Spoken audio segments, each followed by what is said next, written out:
My name is Matthew Cristaldi, and I'm the co-founder and CEO of Ribbit. We're building an app that helps users connect to eco-friendly restaurants, coffee shops, and bars. And I'm here at the iHeartRadio studios pitching Ribbit on the Passage to Profit podcast. You can check us out at ribbit.io. I am the CEO and co-founder of Ribbit, and we are building a mobile web and web platform that connects users to eco-friendly restaurants, coffee shops, and bars. And it's actually an interesting concept of how we're doing it, because it's similar to what you're doing with King Children, and we're using crowdsourcing technology to bring out the attributes of a restaurant that eco-friendly minded consumers want to go to. And so I came across this interesting concept when I was on vacation in Costa Rica last year, where Costa Rica is a really big environmental country, and I came across a restaurant that was locally sourced. They promoted farm to table. They advertised environmentally friendly material, being right on the ocean. They wanted to protect the ocean. And me, as a consumer, I loved it. And I thought, like, is there anybody else out there who would appreciate the same thing? And so when I came home, I was a graduate student at Stevens Institute of Technology in Hoboken, and I started beating around the idea, and I ended up running into a couple developers, and we got to building Ribbit. And so what we do is it's a query-based system to where we ask our users simple questions about the location, about the restaurant, the bar, coffee shop, so that they can find that restaurant that they really like. And so we're leveraging the passion of a really passionate group of audience, passionate users, people who want to go out and find these restaurants, people who want to be environmentally friendly, like myself and many others that are going to be our potential users. So a couple months ago, we released our beta to about 250 beta testers around the country, and we've been getting a lot of feedback. And it's a really interesting concept. We're really excited about it. I do travel a lot. And everywhere I go, I always find these places that are just great Ribbit restaurants. And that's one thing when we talk to our users, they're like, oh, I would love to use this when we travel, and I would love to use this when I go places. I could find restaurants that meet my criteria. We wanted to hop around to different eco-friendly locations. And so we came out the travel theme again. Yes, indeed. So Ribbit, it's cool to say. You can turn it into a verb. You could turn it into you could turn it into a verb. Ribbiter. You could turn it into a noun. So it's great. Yeah. When you look at Yelp, they have so much data within their text reviews, and it's kind of where our users are finding it difficult to use this system. It's just like going into a store, and you have, like you'd said before, when somebody produces iframes, they produce 10,000 of them.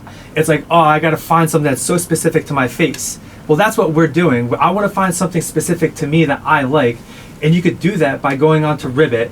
We have since we're gathering a whole bunch of data, we can tailor it to how it meets your key criteria. We can help restaurants become more environmentally friendly, that they can meet this growing demographic. And it's something that we're extremely excited about. The biggest challenge that we have is getting people introduced to using this type of technology.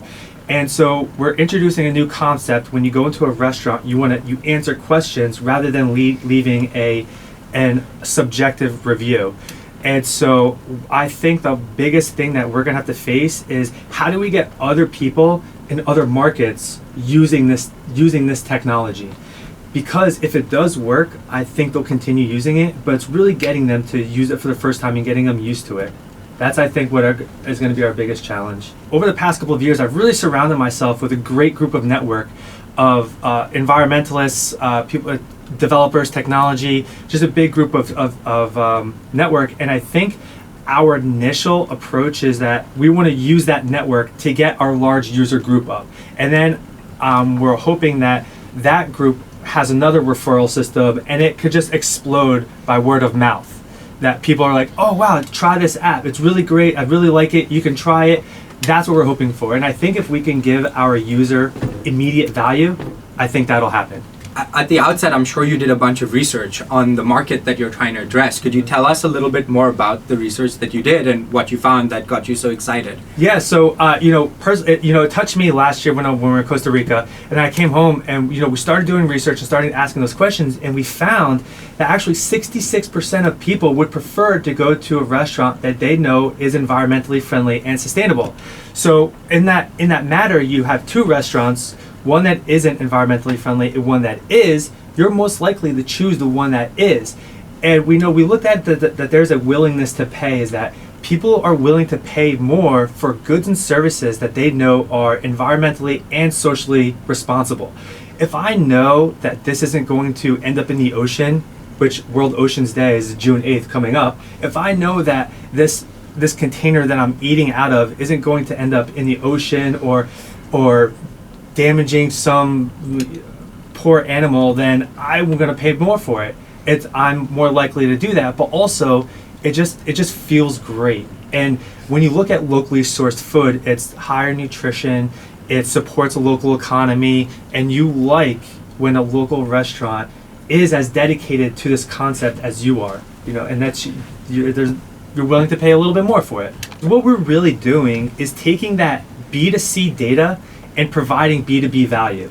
So one thing that we're really excited about is this B2B, business-to-business marketplace that we're developing to help eco-friendly suppliers, eco-friendly restaurants alike.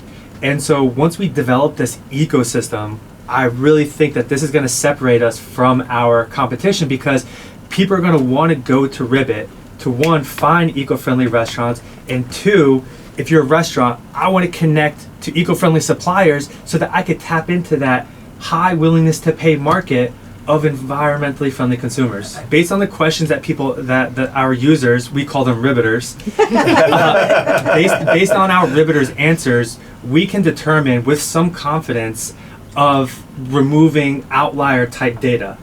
So what happens is when you answer a question, the questions get turned into a grading system. So the questions get turned into a color-coded and a grading system. So a really good restaurant will have an A rating system with a green icon. A really poor restaurant will have a red icon with an F on it. And on our back end, we have this confidence interval and a statistical model that helps us remove that outlier data. So it's one thing too was like what you did with your app. You said you wanted to reduce the energy that a user makes when a user exerts when they make a decision, and that's kind of what we're trying to do. We want them to find that restaurant in 2 to 3 seconds as soon as they open up our app.